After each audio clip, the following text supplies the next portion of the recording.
the Oval Office in the sky.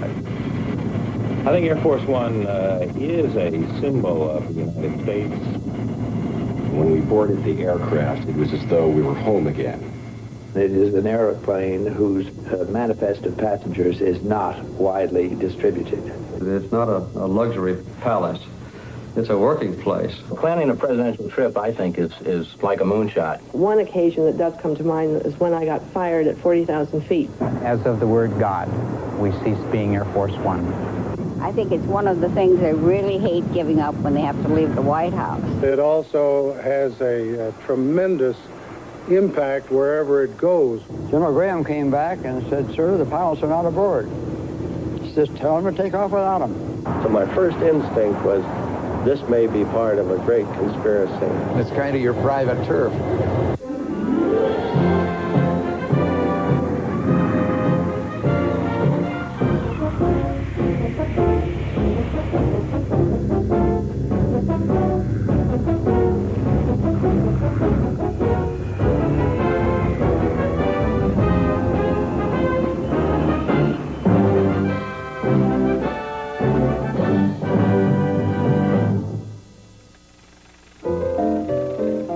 Roosevelt was 51 years old and just 19 months out of office when he became the first former American president to leave the ground in a heavier-than-air machine. The date, October the 11th, 1910. The place, Kenlock Field, St. Louis, Missouri. The airplane, a Wright Type B pusher biplane. It was just 7 years since man's first powered flight.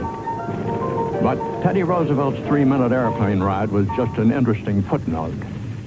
This is Jimmy Stewart, and as some of you may know, aviation and its history have always held kind of a special interest for me. The real beginning of presidential flight takes us forward to the year 1943. It was exactly a year and a month from the day America entered World War II.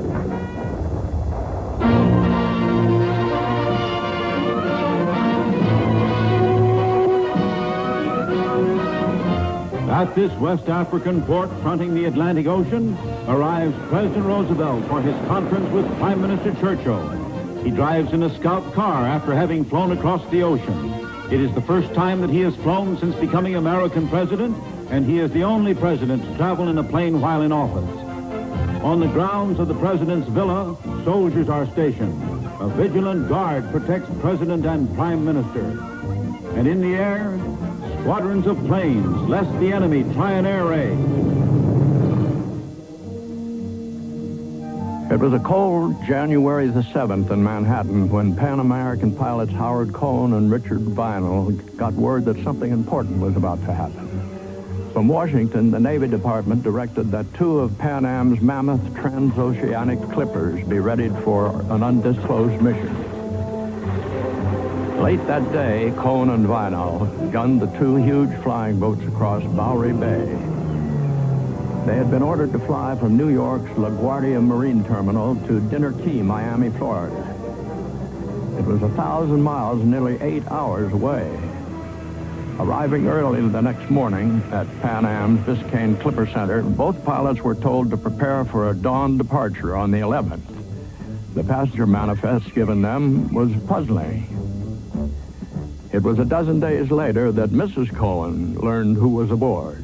It was about 8 or 9 o'clock at night, dark in January, and he went down to the airplane and signed the papers that had to be signed, and he noticed that passenger list was headed by a name Mr. Jones, and the second name was Admiral Leahy and Harry Hopkins and other dignitaries, and it was just at that moment that Howard realized he was carrying somebody especially special. And he looked up at the dispatcher and said, when he saw this Mr. Jones, "No." And the man said, then he realized he was carrying President Roosevelt on his first flight in office. The contrast between presidential air travel then and now is impressive. The straight line distance between Washington and Casablanca is 3,875 nautical miles. A modern jetliner could have made the trip in just 7 hours. In 1943, limited range, slower speeds, and the lack of sophisticated navigational aids made flying far less comfortable and convenient. FDR's flight required 4 legs of flying, 3 stopovers, a change of planes, and 3 full days of travel each way. In addition, the routing touched 3 continents, crossed the equator 4 times, and took nearly 90 hours in the air, which included the president's 61st birthday celebration.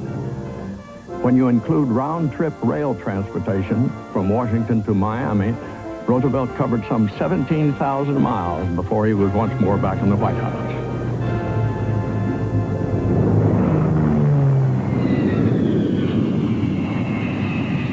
From 1943 to the present, the presidential aircraft has evolved from piston power to fan jet. Just weeks after Roosevelt's Casablanca flight, the Army Air Corps brass reached an important decision. They would provide a custom-tailored airplane with the special mission of flying the president. Their choice, the C-87A Liberator Express. The newly selected pilot was Major Henry Myers. Hank, who had most recently flown a general notorious for changing his destinations in flight, quickly christened the plane Guess Where To. But concerns voiced by the Secret Service kept Roosevelt from ever flying aboard the aircraft. In the fall of 1943, a Douglas C-54 was built and customized for presidential duty.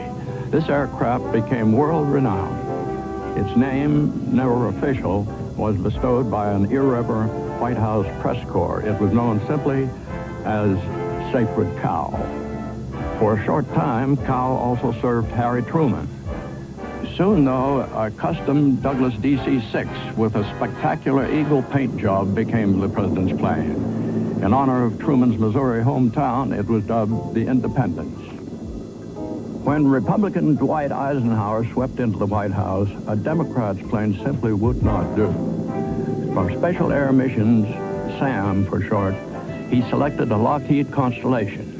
He named it for the flower of wife Mamie's home state, Colorado, Columbine 2. Soon, a Lockheed Super Constellation, developed for commercial air travel, became Ike's final presidential plane. Mamie herself christened it Columbine 3. In mid-1959, SAM acquired 3 identical Boeing 707 jets. These were affixed with Military Air Transport Service markings and splashed with day-glow orange. Eisenhower used these 3 interchangeably while retaining Columbine 3 as his official presidential aircraft. With John Kennedy, presidential air travel officially entered the jet age. In late 1962, SAM took delivery of a Boeing 707 intercontinental jet. His tail number, 26,000. Raymond Loewy gave this handsome plane a striking new exterior design. It captured perfectly a strong, tasteful sense of national purpose and the American presidency. Following the tragedy in Dallas, 26,000 became Lyndon Johnson's plane. 3 different commanders served our globe-trotting 36th president, Jim Swindle, Jim Cross, and Paul Thornhill. 26,000 became Richard Nixon's Air Force One. After 10 years of service, it was replaced by a newer 707, SAM 27,000. In anticipation of the upcoming bicentennial, Nixon named each the Spirit of 76. Since then, SAM 27,000, with 26,000 as backup, has served 3 additional presidents: Gerald Ford, Jimmy Carter, and Ronald Reagan. What will the next Air Force One be like? Well, a clue certainly exists in the giant wide-bodied 767, the DC-10, and 747 SP. Each of these aircraft is more than twice the size of SAM 27,000. FDR opened the era of presidential flight. Harry Truman established it. The men who flew Truman remember him, flight attendant Bob Hughes. Normally when we flew, there was a press plane always went with us carrying some White House people, some Secret Service people, and additional press people. And always they wanted to get down. We would have to circle most of the time before we land so they could get in first. And let the photographers and everybody get off and take pictures of him coming off the airplane. So remember one time we were going to Key West for 2 or 3 weeks, and we got down there and he talked to Colonel Myers and he said, Hank, let's just go straight in this time. He said, we'll play a little joke on those guys. So we landed first, and he got a pad and pencil and went down the steps and went over to the press plane when I landed, and he stood at the bottom and jokingly interviewed the press guys coming off the airplane. And they all got a big kick out of it. Truman loved practical jokes, daughter Margaret Truman Daniel remembered, especially a Sunday in May 1946. Father decided at the last minute to fly to Independence to visit his ailing mother. What are you two planning, he asked. Our mother and I told him that we were going up on the roof and watch an air show of new jet fighters. He gave us one of those secret, mischievous smiles of his, and then he said, why don't you both just stay up there a while? A little later, as Mother and I were watching the jet show, we heard this roar of engines. We both turned in time to see a big silver plane cross the south lawn and flash by the east wing of the White House. And startled, I thought I could see my father in the plane's window, so I waved. I'm rather sure he waved back. After the plane climbed away, Mother turned to me and said sternly, now that's dangerous. Eisenhower preferred flying to all other modes of travel, and in fact was the first American president to be a pilot in his own right. If Ike was completely at home in the air, the same was not true for Mamie. First Officer Bill Thomas and Steward Bob Hughes. I guess at best you'd describe Mrs. Eisenhower as a timid air traveler, because she did not like to fly without the president. Any weather we saw or encountered en route always bothered her, and she would always call one of us back there, one of the stewards, and say, would you go up front and make sure Bill Draper knows that those things are there out there, those clouds and those thunderstorms? We might not even have considered it, but she'd have a little note up there asking about that big thunderstorm or that big black area over there, and we'd have to come back with a comment that we're not going that way.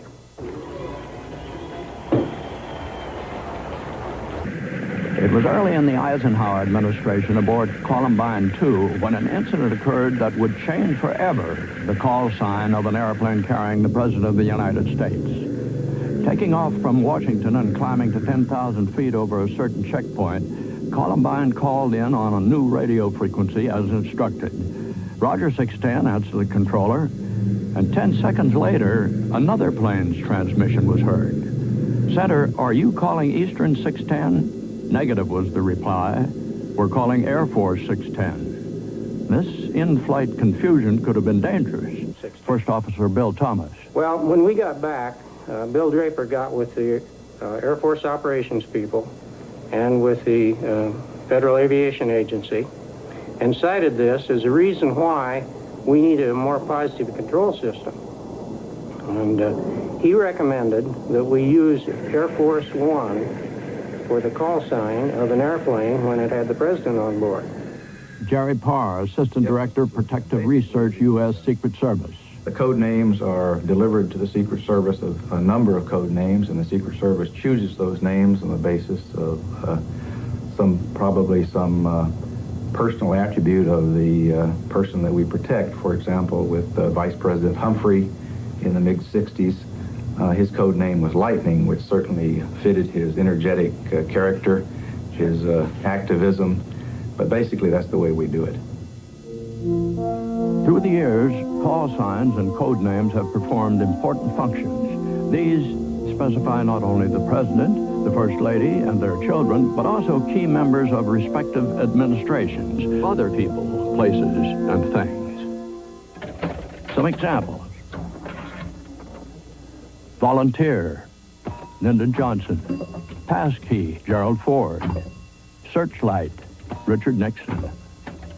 Deacon, Jimmy Carter. Victoria, Mrs. Johnson. Lace, Jackie Kennedy. Dancer, Mrs. Carter. Pinafore, Mrs. Ford. Providence, Ike Eisenhower. Angel, Air Force One. Supervise, Harry Truman. Flag Day, Tip O'Neill. Woodcutter, Henry Kissinger.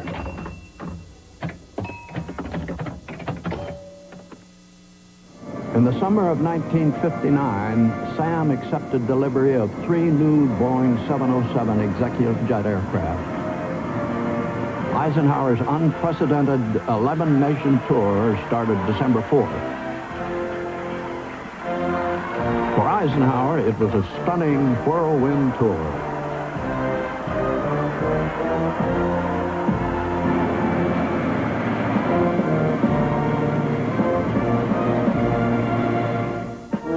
In late June of 1963, President John Kennedy embarked on his memorable journey to Berlin.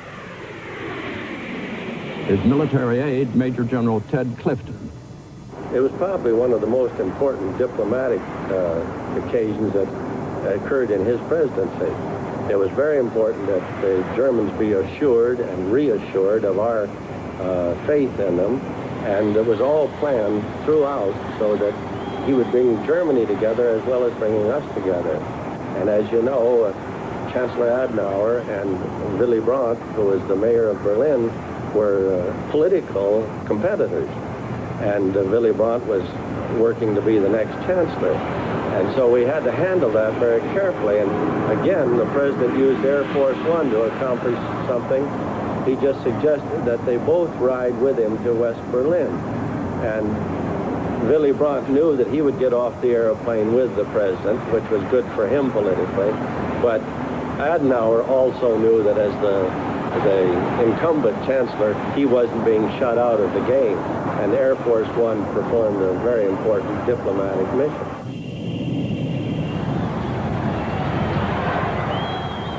There are some who say that communism is the wave of the future. Let them come to Berlin. White House correspondent Frank Cormier. Well, I never saw crowds, I don't think, anywhere in one day as we saw in West Berlin. I suspect 6/5 of the population must have been in the street. It was just enormous. And when he gave that famous speech, and I won't try the...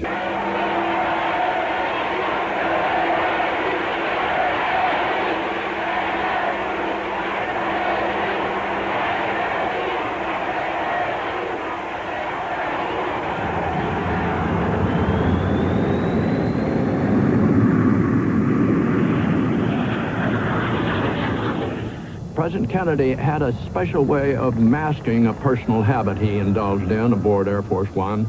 Colonel Joe Soffit explains. President Kennedy was fond of cigars, and generally he had a cigar in his mouth when he was ready to deplane from the aircraft. And while they were getting the greeting ceremony ready outside, he would usually have that cigar in his hand, and just before he stepped out of the aircraft, he put that cigar in his left pocket and would walk down the stairs, generally, with his hand in his left pocket. You understand that he had quite a few holes in those suit pockets. Why they didn't make them out of asbestos, I don't know. You could do Press anything. Office Secretary Sue Vogelsinger. And part of the problem, certainly, of working on the plane was that you were limited in your time. And he was inclined to want to change speeches at the last minute, which meant, and in many cases, one case in particular, we were flying from New York to Yale, which is a very short trip. He was giving a major economic speech and decided to rewrite it on that very brief flight. He dictated all the changes to me as we're kind of landing. No seatbelt, coffee's on the table, coffee spills on the speech, no typewriter, no nothing. The hysteria of kind of getting off the plane with what I know are major changes in a major speech and how you're going to do that. And I said to him, you know, there's not too much time to make these changes. And he said, oh, well, you'll get it done, you'll get it done. And indeed, a typewriter was set up under the stand, and the pages came out and were handed up to him as he was delivering the speech. Didn't make any terrible mistakes, thank goodness. On the morning of November 22nd, 1963, It took Air Force One exactly 13 minutes to fly from Carswell Air Force Base, Fort Worth, to Love Field outside Dallas, Texas. It was scarcely long enough for Colonel Jim Swindle to lift Camelot's new wings above the clouds. The President and Mrs. Kennedy had come to Texas the day before to mend some political fences. Waving aside concerns about hostility in Dallas, Kennedy ordered that the bullet-resistant bubble top be removed from his limousine. In retrospect, that directive became perhaps the most tragic single order ever given by a president aboard Air Force One. The rest became a keenly etched memory for all America and the world. Earlier, and even the freeway was jam-packed with spectators waiting their chance to see the president as he made his way toward the Trade Mart. It appears as though something has happened in the motorcade route. Something, I repeat, has happened in the motorcade route. White House Press Secretary Malcolm Kilduff has just announced that President Kennedy died at approximately 1 o'clock Central Standard Time, which is about 35 minutes ago. In the horror and confusion that followed Kennedy's death, Aircraft 26,000 became a place of refuge and security. Before leaving Dallas with the slain president's body and Mrs. Kennedy aboard, the new president, Lyndon Johnson, elected to take the oath of office aboard Air Force One. One of these frames, captured by photographer Cecil Stoughton, became the single most reproduced photograph ever taken aboard a presidential plane.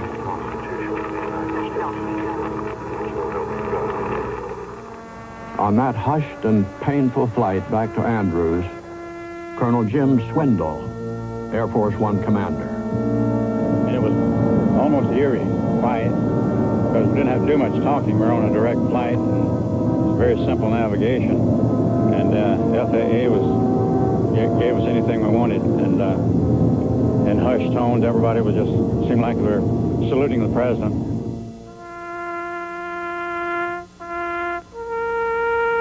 For 3 days, television sets across America carried unblinkingly the details of Kennedy's state funeral.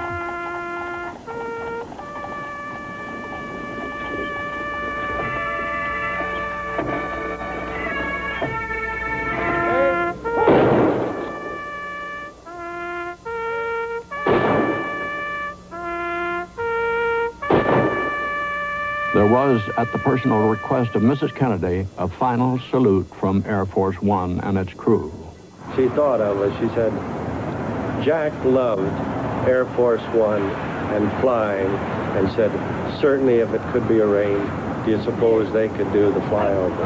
And it was her idea, and it was said just like that.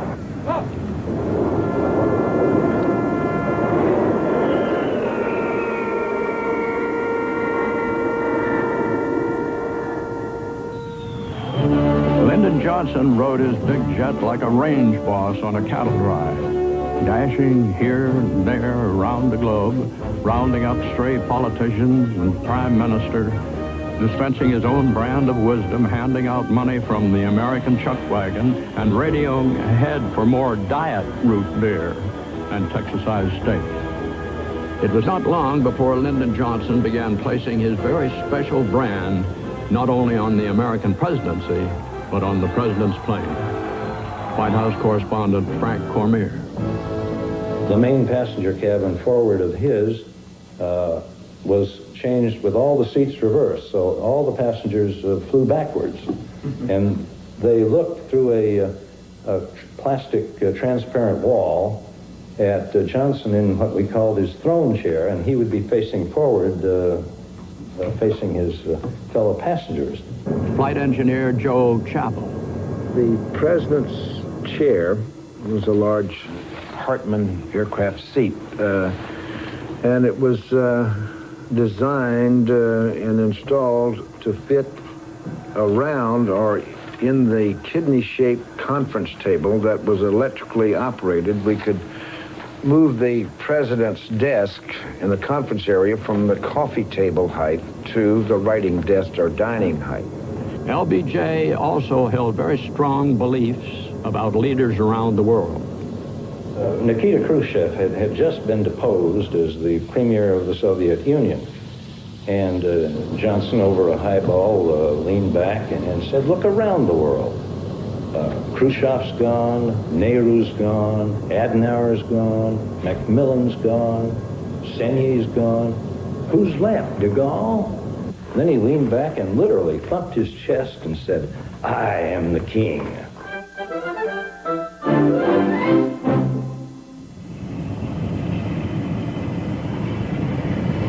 Since the advent of the intercontinental jet, American presidents have embarked on literally dozens of remarkable journeys.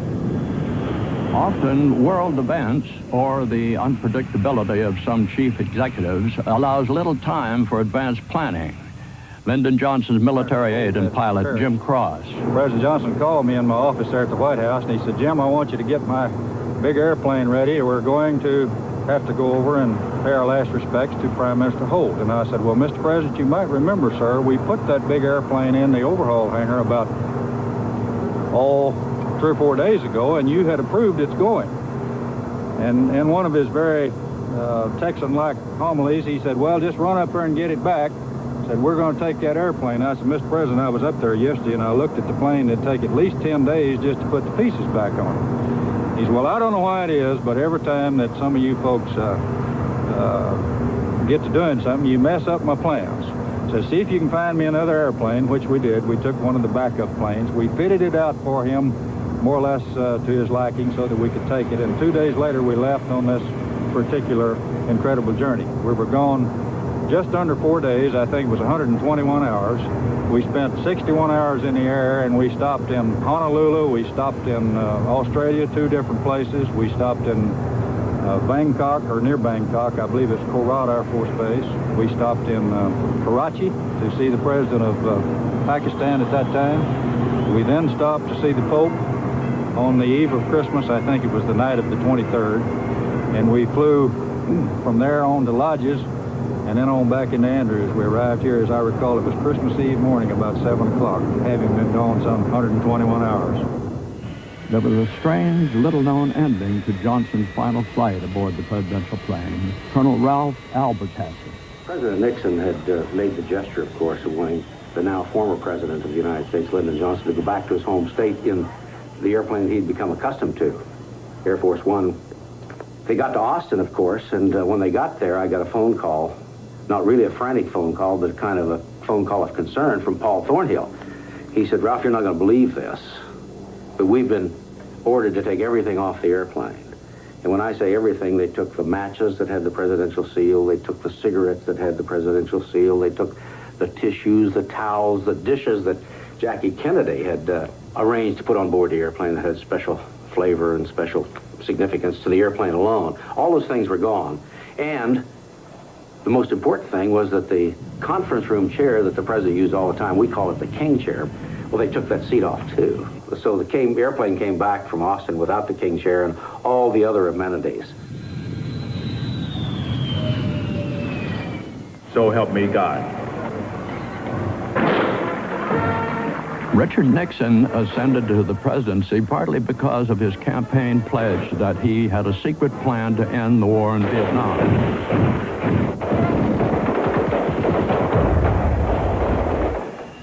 When Ralph Albertassi signed on as presidential pilot, he hadn't the faintest clue he was about to become one of the prime smugglers of all time. The plan came directly from President Nixon. It involved clandestine flights to Europe, where National Security Advisor Henry Kissinger was to meet secretly with the North Vietnamese. Colonel Ralph Albertassi. This is the way it generally happened. He would attend some diplomatic reception or function, and he was always with some sort of an adornment called a pretty girl, and generally somebody well-known, and all of them beautiful, and he had developed a reputation for being a ladies' man as a result. But he would show up at these receptions and these things, and after a reasonable length of time making sure that everybody had seen him, he would call for his White House car, come up and pick him up, and they'd jump in the car, and off they would go into the night, with everybody in attendance suspecting that Henry was going out for a great weekend, you see. And he would drop the girl off at whatever place she was staying or her home and proceed to the airport, where he'd jump on the airplane and we would head off for our meeting in France or Germany or England or wherever the case may be. Then we would get back some 24 hours later, 36 hours later, and Henry would make a show at the White House on Monday morning, and all the newspaper people would see him with these bleary eyes and worn expression, and they would think, my God, what a great weekend he must have had. But it wasn't all smooth flying. In April of 1970, an incident occurred in flight that nearly unmasked the secret negotiation and could have destroyed them forever. Enter Major General Vernon Walters, military attaché of the American Embassy in Paris. I received a phone call about 5 o'clock, very urgent, from Secretary Haig, who indicated to me that something had gone wrong with the aircraft. As we were going along, the engineer came up and says, you know, we're losing hydraulic fluid. I don't understand it. And that the aircraft would have to land at some place where there was a arresting gear at the end of the runway because of the fact that it would have no flaps and no brakes. So we made the judgment to go to Frankfurt because it's a joint-use air base. The Air Force is on one side and the civilians on the other. So about 3 hours later, about 8 o'clock at night, 8:30, I got another phone call from him, and he said it's going to land at the worst possible place, Frankfurt, Rhine, Main, where he will certainly be recognized. And the North Vietnamese had told us that if there was any publicity, they would break off the negotiations. And you've got to do something. And I said, well, I will do something. And I wondered what I would do. I sat there maybe for 10 or 15 minutes after I hung up. And finally, I decided I'd walk up the street to the President of France's palace. I had just taken him around the United States about 2 or 3 months before, so I knew him a little better than the military attaché normally knows the president. So President Pompidou listened to my story, called his airplane at Villers-Coublay Airport, told me, go out there, and my plane will take you to Rhine, Main, and pick up Kissinger. I then contacted the base commander in Germany, whom I knew, in this Air Force section of the airport, and told him the circumstances. We flew eastward, a beautiful night, and soon we pulled up behind the aircraft, the Air Force One. And we followed it into Frankfurt. It landed ahead of us. I walked up into the airplane, and Dr. Kissinger was sitting there looking rather dejected. And he said, am I glad to see you? What are we going to do now? And I said, Dr. Kissinger, take off your glasses, roll up your coat collar, walk down the ladder, walk up the ladder of the small French airplane, remove your baggage and your aids. And it's the only time in my life I've ever seen a meek, obedient Henry Kissinger doing exactly as he was told. We got in and took off, and about half an hour after we took off, the French pilot, Colonel Calderon, asked me to come up front. And he said, General, what am I going to tell the Germans? I said, about what? He said, they know this is the President of France's airplane. They know that in the middle of the night, without getting a flight clearance, without filing a flight plan, we penetrated German airspace. The bells are ringing all the way from Switzerland to Denmark. The end of the story is simply this, that a couple of days later I saw the French pilot, and I said, Calderon, did the Germans come? He said, General Walters, when I got to my office the next morning, the German air attaché in uniform was waiting for me. And I said, what did you tell him? And he said, I told him what we'd agreed upon, namely that it involved a woman. And I said, did that satisfy him, or did he have any other questions? And he said, just one. I said, what was that? He said, well, he leaned forward confidentially, tapped me on the knee, and said, tell me, is President Pompidou's lady German? For those connected with the mission, it became known simply as Cherchez la Femme.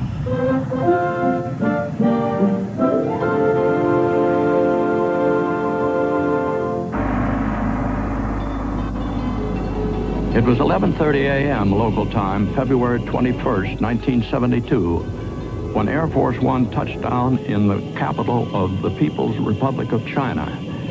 Richard Nixon's flight had stunned the world. Then, and for the rest of that unprecedented journey, the world at large was treated for the first time ever to live color pictures of an American president moving through the exotic sights of mainland China. Therefore, I shall resign the presidency effective at noon tomorrow. Vice President Ford will be sworn in as president at that hour in this office. The first presidential resignation in history. Richard Nixon's final flight as president was at hand. Colonel Albert Hassey. I suppose everything came to a head emotionally. We set the stage, the crew, for this final departure as we normally would for any trip to California, with a backup airplane and the alternate crew and those kind of things. And one of the things that we had to do, of course, was to provide for the fact that the president, somewhere along that flight, was not going to be the president anymore.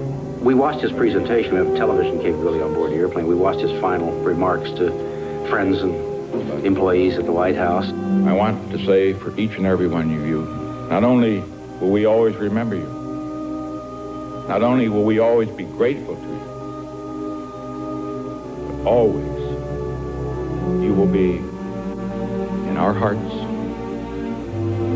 and you will be in our prayers. Thank you very much. We left Washington, D.C. Andrews Air Force Base at 10:17 in the morning. We were Air Force One. Ford Press Secretary Jerry Terhorst. The decision had been made by the National Security Council that on the final flight to San Clemente, the black box would not be on that plane, even though President Nixon would be president actually for almost an hour after he left the White House. And just where was the little black box? There's some conjecture that it was aboard the airplane. It was not. The black box, sometimes called the football, it's the box of the codes and the encoding ciphers which accompany a president of the United States wherever he goes, in this country or abroad. There's never more than an arm's length from him if he needs it in case of a nuclear attack. Because certainly when Jerry Ford became president at 12, the box should be with him and not on some airplane going west. Chief Radio Operator Van Valkenburg. It was a very quiet flight. We were instructed that Air Force One would cease being as of the time that Mr. Ford was sworn in. So I, being the chief communicator on that last flight, I called the audiovisual section in the White House. They in turn patched up one of the microphones on the podium where Mr. Ford was being sworn in into the airplane.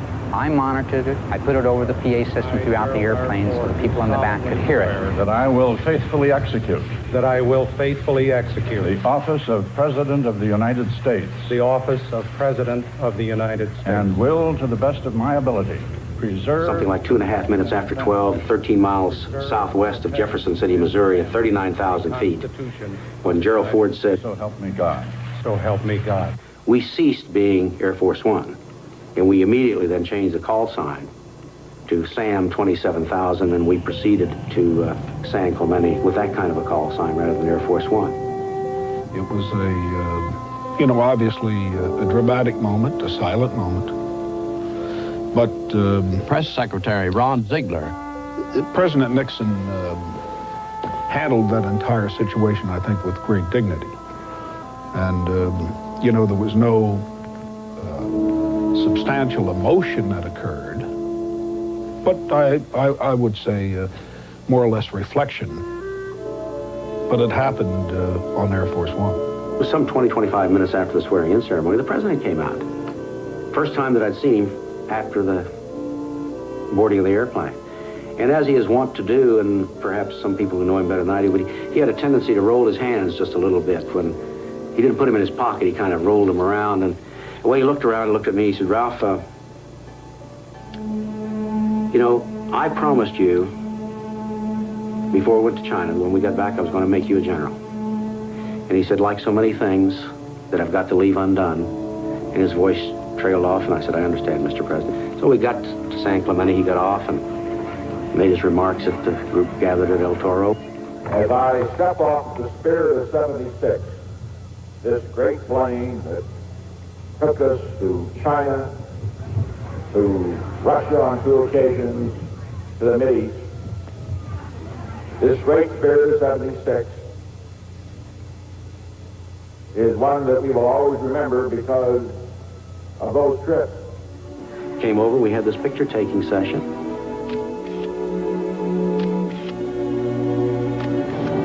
Once again, he said, "I'm sorry that it has to end this way." And I said, "I understand, Mr. President." He walked over to the helicopter, and I saluted and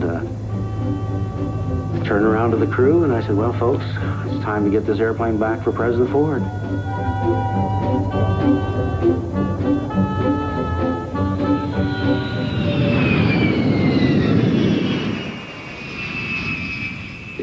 Ford Press Secretary Ron Nessa. Some of the trips, particularly the overseas trips, really left very little time for sleep once you got to the ground. And so everybody would try to catch as much sleep as they could on Air Force One. And you've been on the plane, so you know that there's a narrow little bench. And I'd mastered the technique of sleeping on my back and not rolling off. And there's a picture somewhere of me sleeping and President Ford looking down at me. Somebody dreamed up a funny caption about my wide-awake press secretary. For President Ford, there were occasional embarrassments connected both with Marine One, the presidential helicopter, and Air Force One. Former President Ford. We landed in Salzburg. It was a very wet, rainy day.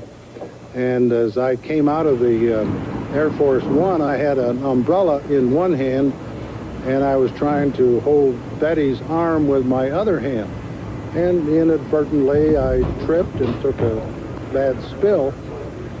Fortunately, because I'd learned how to crawl when I was playing football and competing in other athletics, even though I fell 3 or 4 steps, I rolled and got up and had no injuries whatsoever. Thank you for your gracious welcome to Salzburg, and I'm sorry that I tumbled in. After it all happened, I kidded Betty and said, why did she push me? And when it comes to political campaigning, Air Force One is a very real plus for the sitting president. There's quite a bit of difference, especially during a presidential election campaign, and I guess presidential election campaigns now run the whole 4 years, between a candidate who arrives in a city in this great glistening symbol of American authority and power, and the other candidate who arrives in a chartered 727. And I think all presidents try to maximize the impact of that symbol. At one point in the presidential campaign of 1976, there was the idea that Air Force One, when it was taking President Ford to some campaign stop, would make a low-level pass over the field and then turn around and land. And that is a very dramatic symbol of presidential authority, and it was to remind everybody that this was the president. The other guy was just a candidate who had to charter his plane.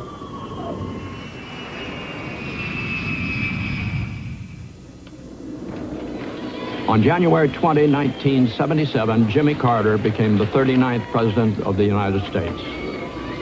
Perhaps no chief executive in recent memory was more dedicated to eliminating the ostentation of the presidency. His concern stretched even to the amenities aboard Air Force One. Former President Carter. Well, within the White House and the Oval Office, the working spaces that I occupied at Camp David on Air Force One, in my own private life as president, I tried to cut down the waste of money and the ostentatious nature of the presidency. Some of my predecessors, I say without any criticism, had given quite expensive gifts, for instance, to everyone who came on board Air Force One, kind of like it was a mercantile establishment where people would carry away mementos, quite costly to the American public. It was just contrary to my nature, and so we did away with that element of Air Force One. Press Secretary Jody Powell. I personally was grief-stricken when I found out that he had banned the free cigarettes from Air Force One. It seemed to me that was one of the things I was looking forward to enjoying, is a free cigarette. So when you smoke as many as I do, then it makes a big difference. But I suspect in many ways, yeah. I mean, the doing away with the limousines for the White House staff and so forth. My impression was that nobody noticed that but us.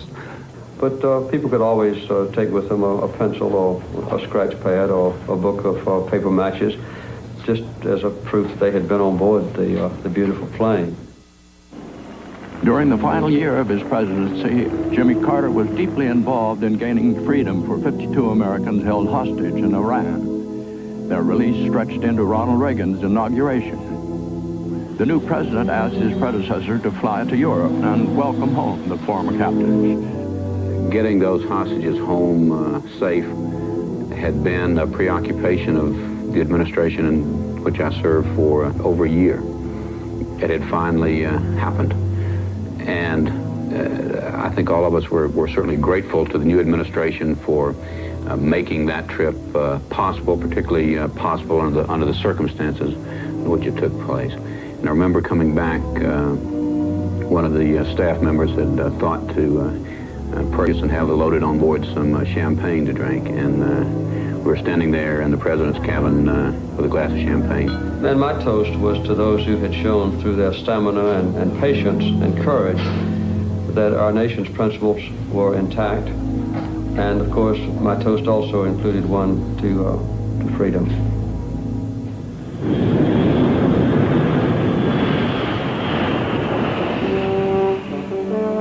Today, when the President of the United States leaves for major travel abroad, the planning, advanced work, logistics, and detail involved almost defies description. In the Reagan White House, Mike McManus, assistant to the President, shares a little of what it's like to fly the Oval Office. Well, I think we're probably one of the few countries in the world where the President of the United States, when he travels, takes, in effect, the White House and the Oval Office with him, because he's continuing to be the President at the time that he's away. We'll go out with a full entourage, which does about 35 to 40 people, including some press people, so that they can take a look at the technical aspects of getting this story back to the American people. And then we'll send out what we call our advance team about 2 weeks ahead of time, usually for a large foreign trip. And that will include a contingent of experts not only in advance, and that's essentially logistical planning, but also military support people, press people, communications people, security people. It gets to be quite an involved part of our planning. It really is picking up the White House and moving it someplace else in the world. Today, many Americans are well-seasoned air travelers. And if there's a single topic of conversation over the years that seems to interest them all, it's what's the in-flight food like? In the mammoth hangars at Andrews that house both the presidential aircraft and the flight kitchens, we asked the chief steward of Air Force One a little about random selection, how the food for Air Force One is acquired and prepared. Well, Chief Master Sergeant Charlie Palmer. After we've coordinated the meals with the White House, our stewards get busy, and we hit a supermarket in the local area that no one knows we're coming. All of our folks are in civilian pose. If it should happen to be a wholesale product, then we go to the wholesaler, which they're all approved by the Secret Service for us to buy the product at that location. We try to anticipate where we're going, the locality, the particular time of days. Say we're going to New Orleans, we might want to have a shrimp Creole.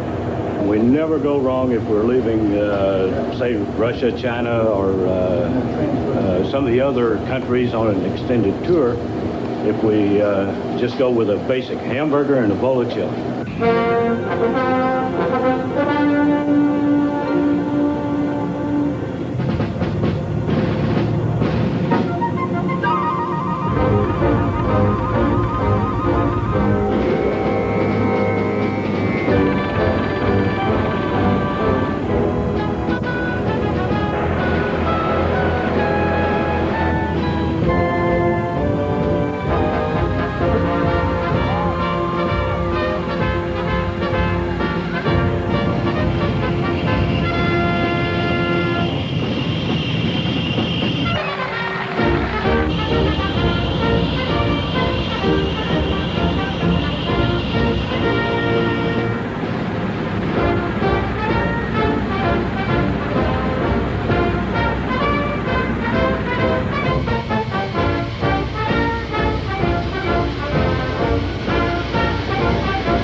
What's it like to fly and chat with the President?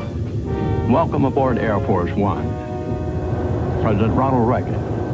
It's a better office than any I have. I can get more done on this plane. For example, I do a lot of letter writing. I have a lot of mail that I choose to answer myself. And that mail can pile up and be quite a stack.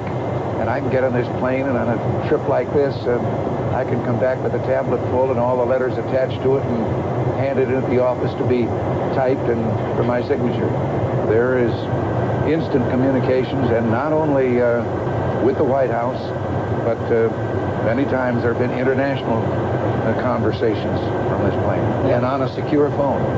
I have found that, like in so many things domestically and so many things in every other part of our lives, the face-to-face, getting to know the other heads of state on a personal basis, I can actually say that we have established personal friendships with these people.